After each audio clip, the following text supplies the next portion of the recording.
you for taking the time tonight to come out to support my Girl Scout Gold Award portfolio pointers. I have the great pleasure to introduce our guest speaker today, Tony Bancroft, who co-directed the animated movie Mulan, served as supervising animator on Pumbaa from The Lion King, and Kronk from The Emperor's New Groove. He and his twin brother, Tom Bancroft, have jointly produced some of the most iconic Disney characters from the Disney Renaissance era, and he has been most recently featured in a Disney Plus film, Disenchanted. We are so grateful to have him with us tonight to speak about this professional creative field. If everyone could please give a warm welcome to Mr. Tony Bancroft.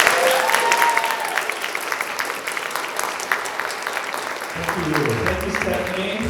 Thank you, Brentwood High. It's been a pleasure to be here with you guys. My sister is in the audience. I have a sister. I also have a twin brother too, but my sister, Cammie Ann, right there. Avery, yeah. You might know her as, what, Mrs. Avery? Is that what you go by? Okay. That sounds very respectful for my sister. Good for you. Yeah, my twin brother and I grew up loving animation. I'm going to show you what he looks like, actually. I brought him. We're visual people. I'm a visual person. I love to have, visuals with me, so I hate to just talk. So I'm going to show you some slides here, take you back a little bit in time. Oh, who's that? Tall, skinny, nerdy, but with a dream. That was me, and that was my brother too, I will say. Kind of everything I say in the beginning of this talk about myself and my career, you could just times it times Tom, and that's pretty much true. He was just cut out of all these pictures. He was probably like in the picture to the side. I cut it out. Yeah, my mom made a Star Wars curtains and bedspreads, handmade. It was awesome because we were super geeky. It looks like I'm drawing a comic book cover right there because I was totally into comics. And Tom and I were, Marvel Comics nerds before they were cool. So we grew up loving comic books, comic strips, and animation. But animation always seemed like this thing that was way out there. We're never going to achieve that kind of dream. I did have a dream of being a storyteller, creating characters. My ultimate was Charles M. Schultz, who did the Peanuts comic strip. Also Bill Watterson and his Calvin and Hobbes. Loved it. I couldn't get enough of it. And that's what Tom and I really set out to do when we were young, was to be comic strip artists. That was the dream at first. And then along the way, we met a guy. We went to a city college for a little bit. We were just taking some art classes, cinematography, kind of learning a little bit about film and animation, but still trying to figure out if that was something that was real for us in any way.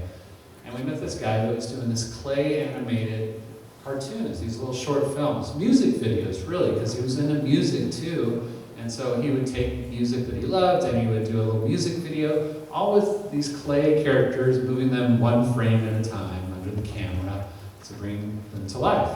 And that guy was so inspirational to Tom and I that we decided, let's make a film together. So that summer we made our own film to a Steve Taylor, who's a Christian musician. Anybody know Steve Taylor? Any older folks in the house? Okay, my sister, thank you. It's going to be like that tonight, I think. She grew up with us. So yeah, we created this Steve Taylor music video on clay animation, and it was horrible, but it opened our eyes, and kind of the light bulb went off, and we fell in love with what you can do with animation. We bring characters to life. We can tell stories, and we were set. So that other picture of me on the right there is me at Cal Arts, because that's what happened is after Eric Stefani, who's the brother of Gwen Stefani, he's the guy that turned us on to animation that I was telling you about. Eric inspired us, and so Tom and I went off to Cal Arts.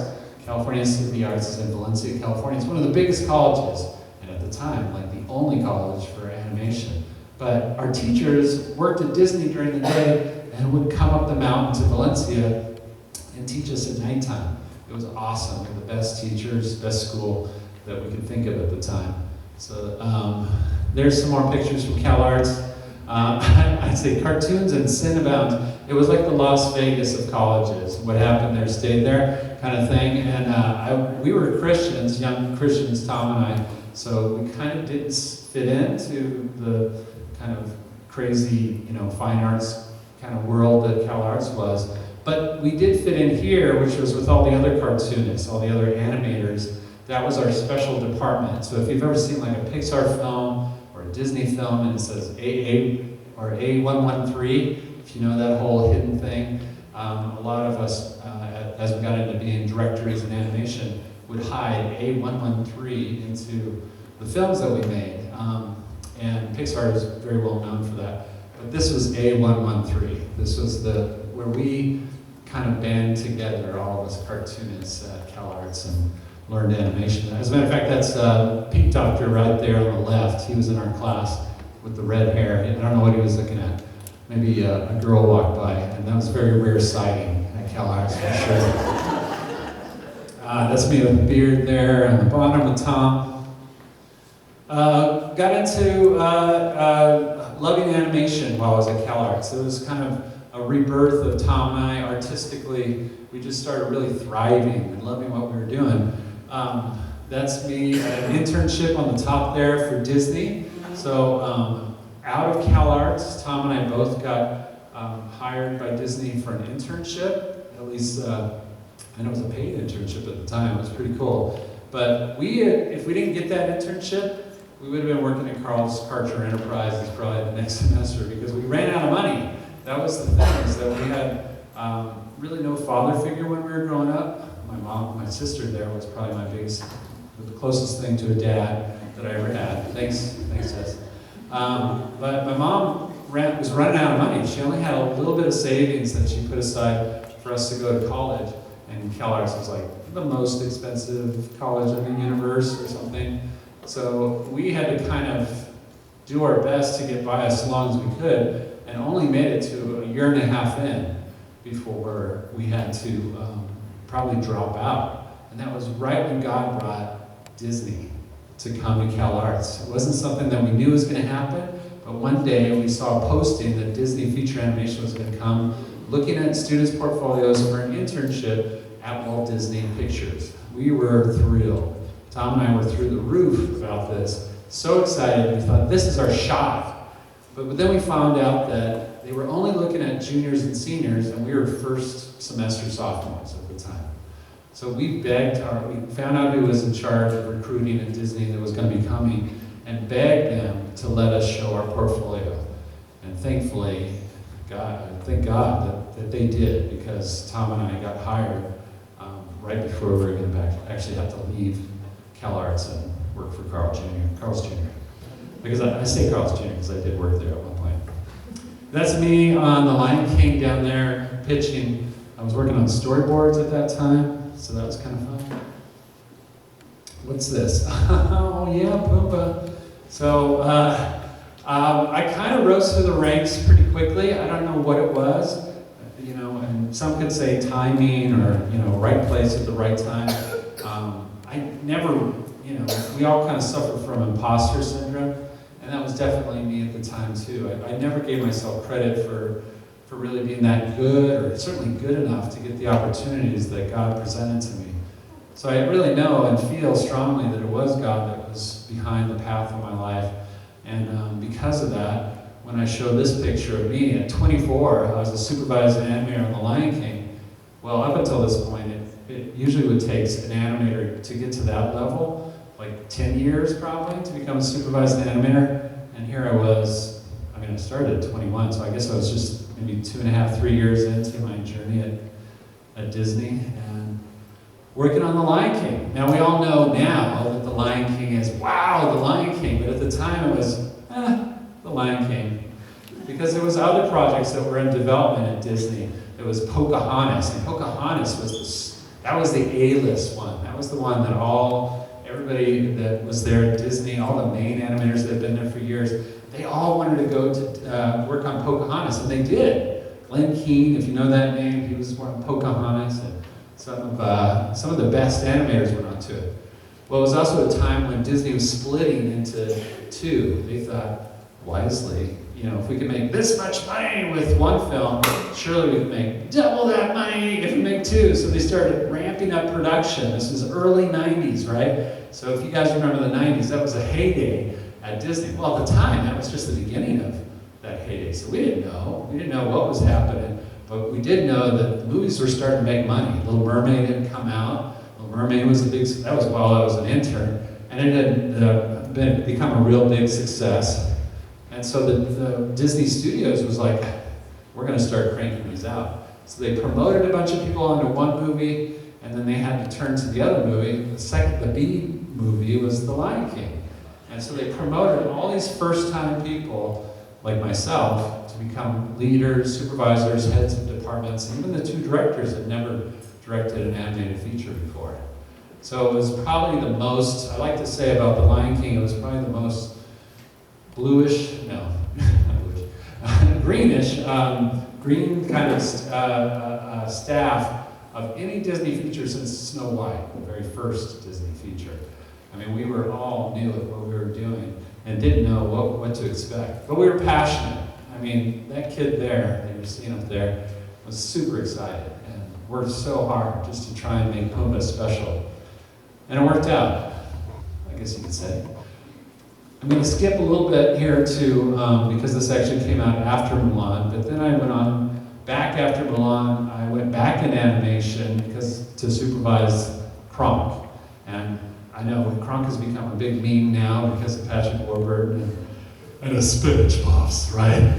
Yeah, and I love what Patrick Warburton brought to the part. To me, an animator is only half the performance, the other half is the vocal performance. And it's really us working together, the actor and the actor with a pencil, if you will, that really make the characters of Disney come to life. So I had the pleasure of working with Patrick, and man, he was just terrific. As a matter of fact, when I came off of Mulan and went back in animation, which was my choice, I just missed drawing, I missed animating. So they gave me the offer of going on to, I think it was Treasure Planet, and doing Morph, comedy character. I'd always done comedy characters, so that was big for me. I feel like I missed a slide too. Oh, no, I guess that was it. Yeah, I did Cogsworth. That was when I forgot to mention that Beauty and the Beast was one of my first. A Roger Rabbit short in Florida was one of my first things that I did. Then Rescuers Down Under, I did Frank the Frilled-Neck Lizard. Wood, all we gotta do is get the wood, if you remember him. And then I did Cogsworth and Beauty and the Beast, and then Iago, the parrot. So I'd always done comedy characters while I was there at Disney. And animators are like actors in Hollywood where we get typecast. And so I was always typecast as the comedy guy. I love that. I mean, for me, that's perfect typecasting. I wouldn't have it any other way. You know when people like your work because you hear them laugh, right? That's a pretty cool thing. So anyway, oh yeah, I had a choice between Treasure Planet and this new film. They just changed it. I don't know if you've heard anything about Emperor's New Groove, but it was a totally different movie 4 years before I came onto it. And then they had revamped it and started over again practically, and they created this new character. But once I heard Patrick Warburton deliver some of the lines, I said, oh, that's the one I want to go on to. I want to do that character. But up until that point, I'd never animated a character with hands, so I was a little nervous about it. I mean, everything was like a clock and a parrot and all this, warthog. My first hands, right there with Kronk. All right, so Mulan. So let's go back a step here, because I was telling you a little bit about how at Disney at the time, it took 5 years to be an animator, 10 years to be a supervising animator, and it could be 15, 20 years if you wanted to direct a film, if it happened at all. That was a rarefied air at Disney. There was only so many films and so many directors attached to them. I was asked to direct Mulan in 5 years after beginning at Disney. I was the youngest director in Disney history that I could see. And I was not ready. I got an opportunity, and again, I really credit God for this, not my own doing, to do something that was really unheard of. There was a lot of people that didn't think I could do it, and a lot of naysayers out there. But I also had a wife that supported me and loved me. I had my twin brother that was also working on the film, and he was like, go for it. So And my mom always taught us that if there's a door of opportunity that opens, go through it. What's the worst that can happen? Trip, fall, it shuts on your face. Yeah, sure. But at least you tried. So I was the least knowledgeable director in Disney history also. And so I had to learn really the hard way. I got thrown in. The film had already had my co-director, Barry Cook, was already on it. He had been on it for a year developing the story, but they hadn't cracked the nut on the story, what it was going to be, a lot of design stuff, and animation hadn't started at all. So I got thrown on as the animation director because of my history, and so I got put in charge of casting all the characters and working with all the animators. Well, in that bottom picture there on the right, the guy with the mustache there, he was my mentor just 5 years earlier. I was his assistant, and that means that I would clean up his drawings and stuff like that, and do rough in-betweens and things like that with from his animation. Now I was his boss, so I was returning back to Florida as my mentor, my supervising animator's boss. That was tough. That was really tough. I didn't know, I guess I thought that with the title of becoming a director at Disney that there would be this respect level that just I would garner, I would gain immediately. And what I discovered was these were all the same people I worked with 5 years before at the Florida studio, and they saw me as an in-betweener. They saw me as a guy that was just starting 5 years before, but I had gone to California, done all this stuff, and then I was returning to Florida where my brother was working too. And it took a little while, but I had to really kind of figure out that you kind of got to earn people's respect by doing the job. And that's what I learned from the process of making Mulan. We butt heads a lot. I don't mind saying that about my buddy Mark Kent, my supervisor and mentor. We butted heads quite a bit on that film, but through the journey, I gained his respect as the director, and he gained my respect as the supervising animator of Mulan, because that's what he was. He headed up Mulan, the character. But I had to learn a lot. This is pretty much what I just said. I realized that my job, though, was to serve the talent and crew of Mulan and not be their boss. You can't just go in there and micromanage people and that kind of thing, and you guys know what that means, probably. So once I started really showing the staff, the crew, that I was in it to win it, that this film meant just as much to me as it did to them, that I wanted their talents and abilities up on the screen, not just me telling them what to do, they started figuring out that we were all on the same team, and I became a more effective leader because of it. I learned a lot along the way when making that film. And so, and this is a picture by way of me and my co-director, Barry Cook, giving Tom one of his first Mushu scenes. So my twin brother Tom there became the supervising animator of Mushu, and who says that nepotism can't be a good thing, right? So I put all my lessons that I learned on this film because it was a journey where I felt like in art school you don't learn what it is to manage people, other artists, other creatives. How do you have a unique vision that you deliver to a staff of 300 to 400 people, which at the time, at the peak of Mulan's production over 4 years, we did have about 350 to 400 people on 2 coasts. It was being done in Florida and in California. How do you manage that big of a group? I don't know. There's no classes for it at Disney. There's no mentorship at Disney. There's no like shadowing another director. They had nothing. They literally just dropped me into this, $100 million budget film and said, go to it, kid. So I really struggled a lot. There was ups and downs to it, but I loved the journey, and I put it all together in a book that I wrote several years ago, available on Amazon from Focal Press. And it's called Directing for Animation. I didn't want it to be just my viewpoints of trials and tribulations that I had in directing and the things that I learned, but also other directors' journeys. So I interviewed 8 different veteran feature animation directors, people from Pixar and DreamWorks and Warner Brothers, to get their feelings too, including Tim Miller, who was then an unknown director, and he went on after this book came out to direct the first Deadpool film. So, did I go too far? Life after Disney. Let me check. Oh, there we go. So I went to Sony ImageWorks and left Disney because God had put it on my heart to start my own animation company. I wanted to do faith-based animation and see what that was like too. By that point, Big Idea was out and thriving in the animation or in the Christian community with VeggieTales. Anybody heard of VeggieTales? Oh yeah, oh yeah. This is where it sprung up. As a matter of fact, I work at Lipscomb University. I'll get to that later. But I work with Mike Naraki now. Talk about full circle. I work with him. He's the voice of Larry the Cucumber. He talks like this. I was going to do his voice. That would have been embarrassing, actually. There is my hairbrush. That was all right. So I went on to work with Sony ImageWorks as I was transitioning to start my own animation company. Kind of had to keep the paychecks coming in because of the bills. So I was the animation supervisor on Stuart Little 2, and I supervised a big staff of 60 other animators. It was a great experience. Film didn't do so well, but we won a Visual Effects Society award for Best Character Animation. I was pretty proud of that.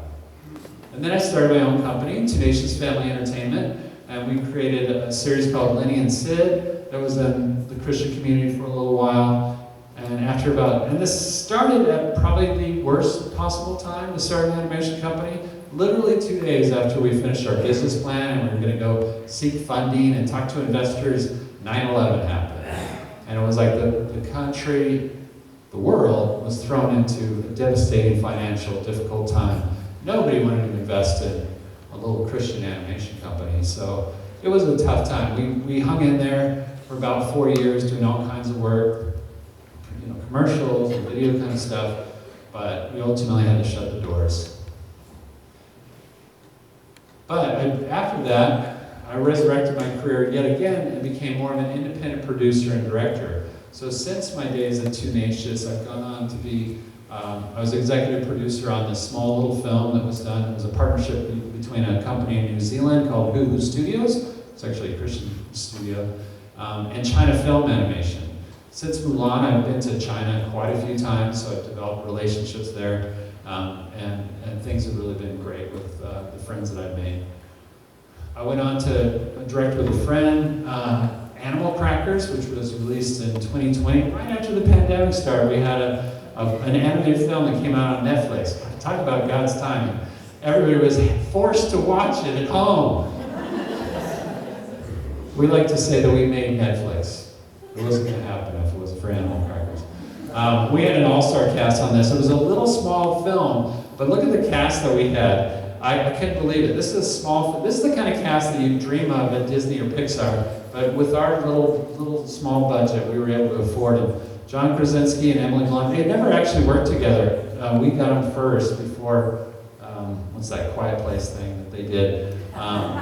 But they play man and wife in that. Sir Ian McKellen is the villain. We actually got him to sing a song. Sylvester Stallone has a part, and Raven-Symoné, Danny DeVito, and my old buddy Patrick Warburton came back too. Kronk himself was in it. And Gilbert Gottfried, who I worked with on Yago. So I was able to work with some of the people that I worked with at Disney yet again on this small little independent thing. It was fun. We produced it in Valencia, Spain, so the production model is different with a lower budget film. I found out a lot about working on the difference between directing a film that has all the money in the world from Disney and very little money in the world doing it independently. And one of the main things is that you need to work with studios that have lower costs, and Europe, Spain in particular, Canada, those are the hubs for doing more independent work that has smaller budgets. But we worked with a really great studio out there. That's me in the middle there with the group of Spanish animators. We had a ball doing it. I love that film, and I love the experience of doing it. Probably second to Mulan, this is one of the best experiences of my life, is making this movie. I had a great time.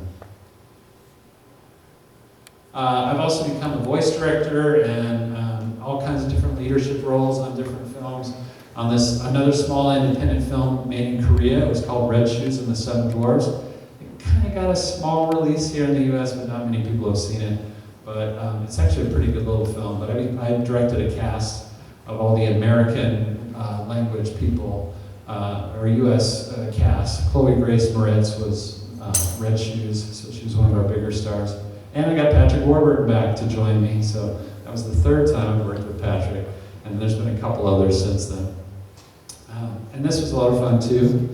I also did, speaking of voice directing, I directed the voice cast for a Miyazaki film. If anybody know new Miyazaki fans here in the house? Yeah. I worked on Porco Rosso. They did a U.S. release through Buena Vista Distribution and Disney, and Disney hired me to direct the voices for that, just the U.S. translation of it, but it was fun to be part of that. Mary Poppins Returns came out a couple of years ago, and it had a little bit of 2D animation in it, if you remember.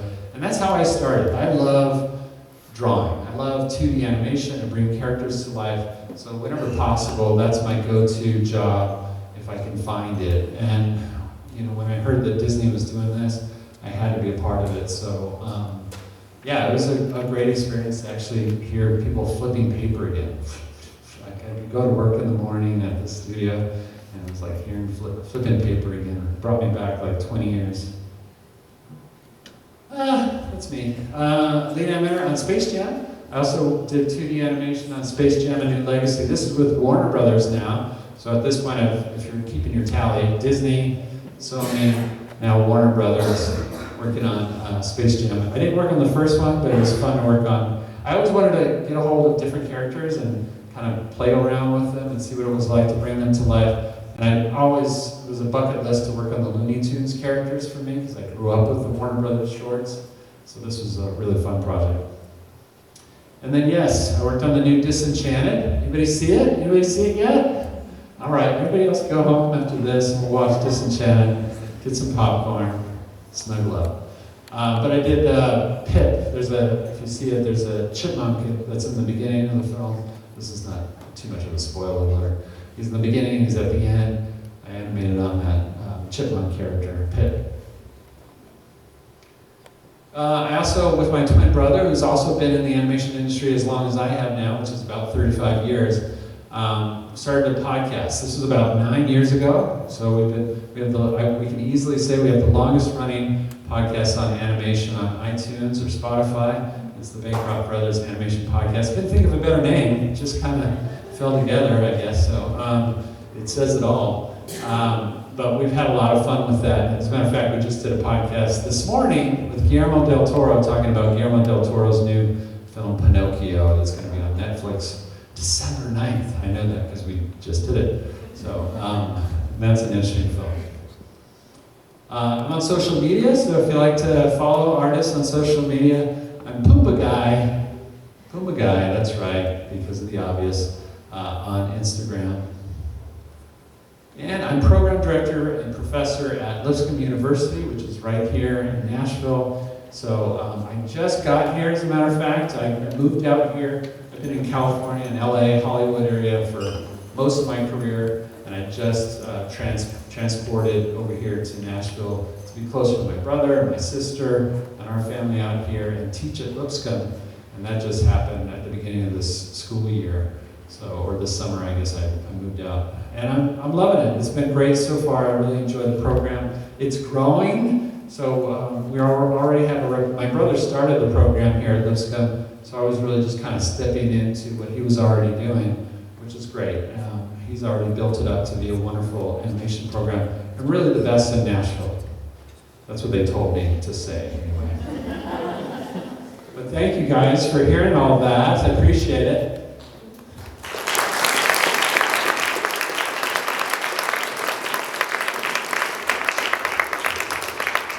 I kind of went through that stuff a little fast, so I just kind of wanted to talk a little bit about my career and get that in front. Are there anybody in the house here that wants to be an animator or an artist? Do we have any artists in the house? Oh boy, yeah. They're all up front. I love that. Nice. So many of you guys are thinking about probably college and what to do next. You've hopefully been drawing for a long time, because that's what it takes. Drawing, as I always like to say, is just like sports. Practice makes perfect. You have to do it a ton. And your parents probably know that you love it because you probably do it a ton. And you always have a sketchbook or a pad or digital iPad in your hands, probably and drawing all the time, so that's good. And did you want me to talk a little bit about like building a portfolio? Was that part of what we wanted to do? That'd be great, yes. How am I doing time-wise? I put my phone. It's currently 6:04. 6:04. I was also wondering if we could take questions, maybe, if you'd be willing to answer some audience questions. Yeah, and I could do that. We could take some questions now, and you know what? I see a pad of paper here, so I might just do some drawings too while we do some questions, okay? Let me grab my pens here. Are there anybody that has any questions for me about working at Disney or making movies?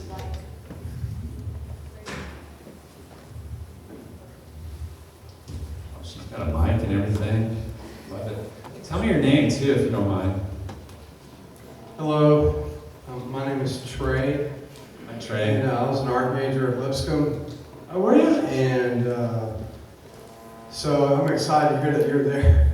Far better than I ever could imagine. And so when they graduate high school and they, let's say they go to Lipscomb We or love that. college. Come on down. Huh? Yeah, come on down. So, okay. Is there like freshman year animation classes, sophomore year animation classes, junior and senior, and is that what the program is about, to help people hone their animation skills for their degree in art? And like, you can get like an animation degree? Yeah, exactly. Yeah, we offer a BA, a BFA in animation, or a master's degree. We have a new graduate level master's degree that's offered at Lipscomb as well. So particularly for getting into teaching animation or something like that, the BFA is a really good choice. If you want to get into something higher in animation, like maybe directing a project or developing your own projects, I recommend the master's degree to go all the way with that. But yeah, we have a whole curriculum that lasts 4 years, and it's a 4-year journey. We have to do a portfolio review of everybody that comes into Lipscomb. Anybody that wants to apply for the program, they have to show a portfolio first. We can get into that a little bit more as we get going here. But that's a great question. Anybody else? We have another question right Oh, we got one here. I'm Shay. Hi, Shay. I was just wondering, what kind of like art lessons did you take as like a kid and stuff? Tom and I, we went to just normal high school, junior high, the whole thing, and we didn't really get into any higher level art lessons or schooling until Cal Arts, really. But we did along the way, even in high school. It was basic art, design classes, drawing classes. I don't think I ever took a painting class, but usually in general art, you're learning all the different mediums. So yeah, as a kid, I remember doing watercolor and gouache and drawing and even scratch board, if you've ever seen that. Or, like linoleum cuts. I think I made t-shirts and cut ruby lithe screens and stuff to make t-shirts. I tried a little bit of everything. I think that's great. When you're young and you're in high school, take all the art classes, learn different mediums, and there's just enough, and we all know this, there's not a great programs anymore in high school for art. They seem to be cutting back all the time. And I feel that when I'm at Lipscomb because I see portfolios and I feel like, ugh, where's the drawing, the basic drawing classes? Are they offering them anymore in high school? I just don't see enough of it. So I am a big proponent for trying to get those skills and those classes in high school. Because at college level, we're hoping that you know that stuff. That's why we look at portfolios. We're hoping that you know the fundamentals of color, theory, drawing, the fundamentals of good drawing and design and things like that. So that we'll teach you animation. We don't really need for students. As a matter of fact, 90% I would say of my students in college have never animated at all. Because I tell them, if you can draw and if you know the basics of good art, design, and storytelling, we'll teach you the rest. We'll actually make you better artists too along the way. We'll teach you more about design and drawing and color and all that. We don't mind doing that, but we need some fundamentals there. otherwise it really makes our job hard to teach animation on top of everything. Okay, another question right here. Yeah. My name is Elizabeth, and I have a question. Thank you. Go for it. What was your favorite animation to draw? It's probably a tie between this guy I'm drawing right now, Pumbaa the Warthog, or Kronk. I love both of those characters, but for different reasons. Pumbaa was the first time that I got to kind of control or design what the final look of a character was by being a supervising animator at Disney. So I just really loved working on him because he was kind of my first baby, if you will. And Kronk was, I felt a lot more confident, and I was working with a great voice, Patrick Warburton, and it was just fun from day one. That film itself was, I mean, no, it didn't do very well when it first came out, and Emperor's New Groove has kind of grown over the years, and maybe some of you guys are part of that, because I think it found its audience very late in life, they say. And I just loved being part of that because it was such a fun film to make, just funny. Another question right here. Yeah. I know that I'm sorry, I'm Jim. I know that you're new to the university, but do they have paid internships that in the past, and they don't come all the time, and they're kind of a secretive thing, but how, if they do come up, are they advertised? So the question is, do they have paid internships? And how are they advertised if they do?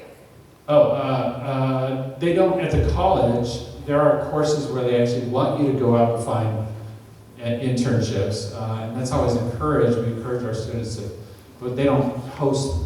Well, I take that back. We have had a couple experiences where instructors, like my twin brother Tom, he started his own animation company, Pencilish Studios, which is based here in Nashville, and he's hired on and created internships for students right out of Lipscomb. So he's kind of created his own talent pool because he's been an instructor there so many years, and he knows exactly who the strong students are, and so he's been able to pull them right into his company. But yeah, usually that's the job of the student, is to find some of those. We help them as much as we can. And in animation, there are, like Disney, DreamWorks, Sony, some of the big studios, they have internships.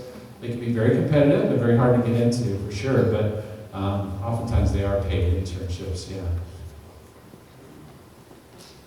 And there's one all the way in the front here, too, when you get a chance, but Hello, my name is Liam. So I had a question about what's your workflow when you sit down to do an animation? Like, do you start with a storyboard or a rough sketch or character design? Like, what's your method? Yeah, you're right. I mean, that's a good question. There is a pipeline to making an animated feature or any animated project, and kind of every artist is a cog in the wheel of that assembly line process. And so we all have our specialities. Since I'm an animator, if I was going to start on a film and animate, before me, there's already been a script writer that's been attached, a director that's been attached. They've developed the story. They have a story team that comes in that does all the storyboards. There's concept artists and designers that have started creating what the world looks like of that story. The characters themselves have to be designed. Every element of an animated feature has to be thoughtfully designed and created. And oftentimes that's before the animators come in. We take the designs and then we move them around and we create performance. That's really what an animator is somebody that not only brings something to life, but also gives it a personality, gives it a kind of, what is that? How do they walk? We talk a lot about body mechanics in animation, and especially at Lipscomb right now. I've had classes even just earlier this week where the animators were learning about how a character lifts a heavy object, and shows that it has weight, because we're dealing with an appearance of somebody that's picking up something heavy. What does that mean for his body language? What does it mean for his pose, for the timing of how quickly it comes up? Does it feel heavy? I can't tell you how much we look at different films and we can easily see where I remember seeing, just case in point, I remember seeing the first Spider-Man that Sony did, where it was, I forget who the actor was, Tobey Maguire, Spider-Man. And thinking, I saw them working on it because that's when I was at Sony on Stewartville too. They had another unit that was working on Spider-Man, and I remember seeing. And it's hard, not to be critical when you're an animator. And I'd see some of the dailies coming across, and I thought, oh man, Spider-Man doesn't have any weight. I know he's strong and he's super enhanced and all this stuff, bit by a radioactive spider, the whole thing. But there was just something in the animation where he'd pop off a wall, and it just felt like it needed more slow out. I wanted to get a sense of the weight coming away, and then the power of his muscles taking over. And I just didn't feel like they did a great job. I'm very critical about that kind of thing. It did all right. I mean, they made a bunch of them. What am I to say? Hello, my name is Hudson. Do you like using color, or do you like just using black and white? I mostly draw with pencil and black and white. I really do. It's just because, like I said, making these films is everybody has a different job. My job is to draw the characters just with lines, and then other people come in and they color those characters. You can paint people or color artists. We have background painters that paint the backgrounds. I don't have to do any of that. I get the fun part, right? Yeah. I'm Averly, and what are some art schools you recommend? Well, Lipscomb University, I'm going to say off the top of my head. CalArts, are you talking about like a college, on the college side? Yeah. There's so many now, it's pretty incredible how things have changed in the animation world because animation is popular and, there's so many streamers out there. Everybody wants animation projects and product as much as possible, films and series, and there's YouTube stuff going on. It's kind of a high time in animation. So most universities have started their own programs, so it's not surprising that every college here in Nashville even probably has their own animation course. But I am very close to the animation program, and I can say, because I didn't start it, my twin brother did, but I do feel very partial to what we've created, because it really is designed out of, in this case, my twin brother's experience over a 30-year journey in animation, going, I know what I learned at CalArts, which was one of the top universities. I'm going to take that, I'm going to add to it with the experience that I had, and we're still both working in animation. As you can see, I worked on Disenchanted, so we're relevant to the animation community. We know what studios are doing. We've poured that into it. We know what the most current technology is and software that's being used, and we apply that to the university experience, and so I am partial to what we're doing now. My name's Daniel, and I just want to know, is CGI like part of animation? Are they like one conjoined group? Yeah, that's a good question. I know a lot of people, we talk in terms sometimes in animation, like, oh, CG animation, CGI, and that's, CGI just means long form, computer generated images, or CG for short is just computer generated. So anything made with a computer, that would include basically everything that Pixar's done, right? All of those movies that you've seen by Pixar are CG. I worked and started in what we call traditional animation, or 2D animation, which is drawing painstakingly every frame and every drawing by hand. Kind of the crazy, it's all kind of crazy. Animation is just nuts, kind of, when you think about how arduous it is and time consuming. It could take anywhere from 2 years, like Animal Crackers for a smaller independent film, to 4 to 6 to 8 years for an animated feature by Disney or Pixar. So and up to like I said earlier, 400 people working on it, 500 people. And it's just crazy. If I get 3 seconds of animation done in a week, I get a pat on the back. I mean, that's how slow this is, what we do. And that's why you need a big team too, because it's so time consuming and arduous. I don't actually get a pat on the back. I get a paycheck though. Is there a question over here? Yes, hello, my name is Maurice King. I'm Mara King's dad. So I'm one of the parents, few parents here today. So, but I do want to make a couple of observations in your story. It was a great story. One is I love your story of faith that's intertwined with with your presentation. So there's definitely some divine providence there. But then the other thing is I really enjoy hearing about your tenacity as a sophomore when Disney was handing out internships to seniors and juniors at your school. So obviously, you know, fortune favors the bold, and you know, tenacity had a big role to play in that, but also skill, because you had to showcase your portfolio as well. So can you talk about, you know, and even being a part of the Disney team as an intern, you know, it takes a level of skill, right, and capability to be there, right, to stay there, right? So can you talk about keys to success in your journey? Key success, like kind of what are you asking? Like what kind of helped me through those tough times, or what kind of pushed me forward? Yeah, you can talk about that. You know, it's up to you. But you know, I just the tenacity part, the skill set part.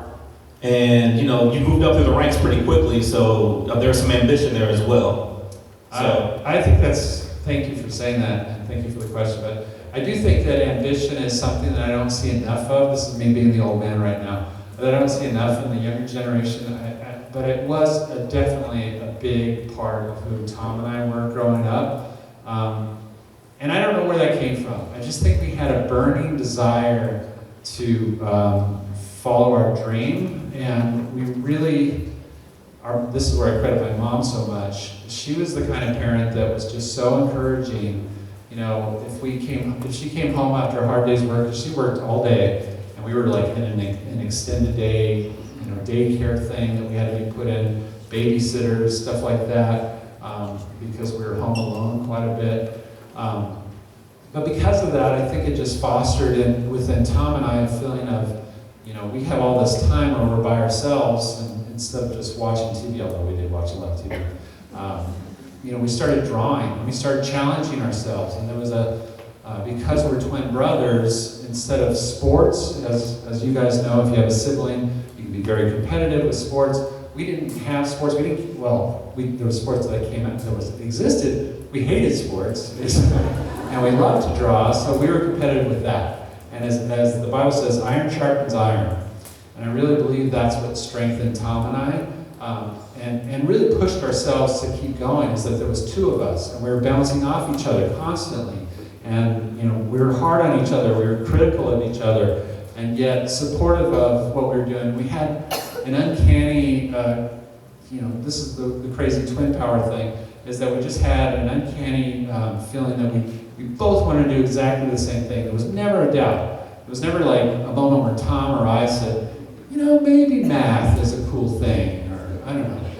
You know, maybe I could be a basketball player. We're both tall, and you know, of course, all the coaches thought we'd be good until they saw us play, because of our height. But yeah, we just always had this passion and this dream, and therefore, and we had a mom that taught us that don't let anything get in your way. If you want to be president of the United States, you say that to my sister. I remember, you know, her encouraging my sister to be president. I'm still hoping she runs, actually, in the next presidency. Will you? No? Okay. She'd be a great president. She bossed us around a lot. I don't know where I'm going anymore with this answer. I'm sorry. I'm going to go to the next question, but yeah, somewhere in there is. My name is Isabella, and I was Hi, Isabella. what was your favorite studio to work at? Oh, well, Disney, particularly in the 90s when we were there, Disney was the best. And they weren't quite yet as big in corporate. They didn't own Marvel, you know, the Muppets. They didn't own, what other things do they own? They owned everything, the rest of the world. They didn't own all that stuff. And it was really just so focused on animation and the theme parks. And that was kind of what Walt had started, and that's what we were still doing, but we were trying to find new and interesting ways of telling our stories. And then the 90s, what really made it unique and made it ours, our take on the Disney product, if you will, was when we started making musicals, basically princess musicals, right? All the Disney princess era that I was there at the beginning for. I only missed Little Mermaid, we came in right after that. But then, you know, by that point it was Beauty and the Beast, and it was Aladdin, and it was Pocahontas. Tom worked on Pocahontas, and then I think that was, and then Mulan. Yeah, I forgot about Mulan. That was a musical too. So yeah, it was like one after another. We just started creating what ended up being kind of the downfall too of that time period, because they all started becoming a little bit too similar for the audience. But it was Howard Ashman and Alan Menken who are credited as being the music guys behind all those films. And they were. Howard Ashman is, if you've heard anything or seen documentaries about that era of Disney, you know, Howard Ashman was that genius that knew how to tell a story through song. And we all got behind that, and it was a great, great time. Yeah. My name's Adrian. I was just, so you were the voice director on a couple films, or at least I was just wondering about your process for casting those, and like, what do you look for in a voice actor when you're casting for your characters?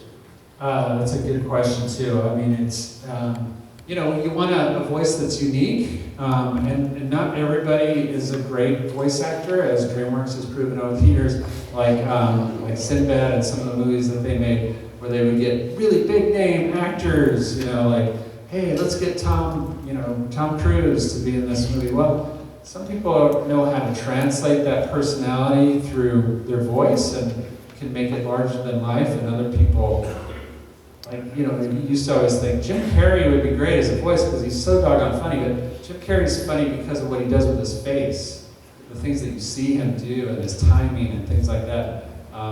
He's not really a good voice actor in that way. So casting the right voice and part, which is what Pixar really learned to do so well. They would get people from TV, you know, or you know, just, you know, actors that had done small parts on things, but they were great as voices in Cars and Bugs Life and all these movies that they've done. They weren't big marquee kind of names, but they were great for the part. And I believe in that kind of casting, that you get people that are right for the role, that, you know, can really create a character with their voice through their acting, and that, to me, that's what it's always about. A lot of people think, and this may be you too, I don't know, I could be a voice actor. I do a funny voice in the shower every morning, and it's, my mom loves it. It's a crack up. But just remember, they are actors, you know, these voice people. The real question, if you want to be a voice actor, is can you do that funny voice or whatever it is and be sad in that voice, or be happy in that voice, or scream and yell in anger in that same voice. Most of the time we just click on to like one attitude and we think, that's magic, I sound great, I sound like somebody else, another character. But the real test is, can you show all the different emotions that that character is going to have to do with that voice and make it, you know, engaging, powerful like an actor can. That takes training. Yes, go ahead. So we're coming up on our hour here. It's about to be 6:30. I'm going to take one more question, which I'm going to take from Cole, because I know he wants to be an animator, and he's been very helpful. All right. All right. One final question. Thank you so much. I was thinking... Make it great. Yes. Pressure. It's about Kronk. No, not going to answer it. It's about his hat. Where did you get the inspiration of that? He's got a little beanie hat, yeah, with the little thing sticking out. It has a feather thing on it. I don't know. That's the truth of it, is that when I came onto the film, they'd already done some development, some character design. There was already designs that had that little hat on it, and it was in all the storyboards, so I knew the director really liked that little hat. But he was bald. We did add hair to him when I came on. We were thinking of like Fabio, or for the older generation here, Fabio was this, you know, model type guy that had this big flowing hair. So we thought, well, if he's going to be, you know, the boyfriend really of Yzma, she's very superficial. She thinks that she's beautiful, and so therefore wants to be surrounded by beauty. And so Kronk is kind of her little boy toy, I guess. But she wants to have somebody that's really attractive. So we gave him big flowing hair, Fabio hair. But the beanie, it was already there. And we did do a lot of research, and all the other artists that came before me on that film did a lot of into Peruvian culture, Peruvian costuming. So I'm sure that beanie thing came out of some kind of military kind of thing from Peruvian culture and history that had some meaning, but it also made him look like an idiot, so I think that's why it stuck. That was his role. Yeah, you bet. Well, guys, I gotta say, it's been wonderful to be here with you guys. I didn't get to finish my drawing of Cogsworth. He kind of goes like this.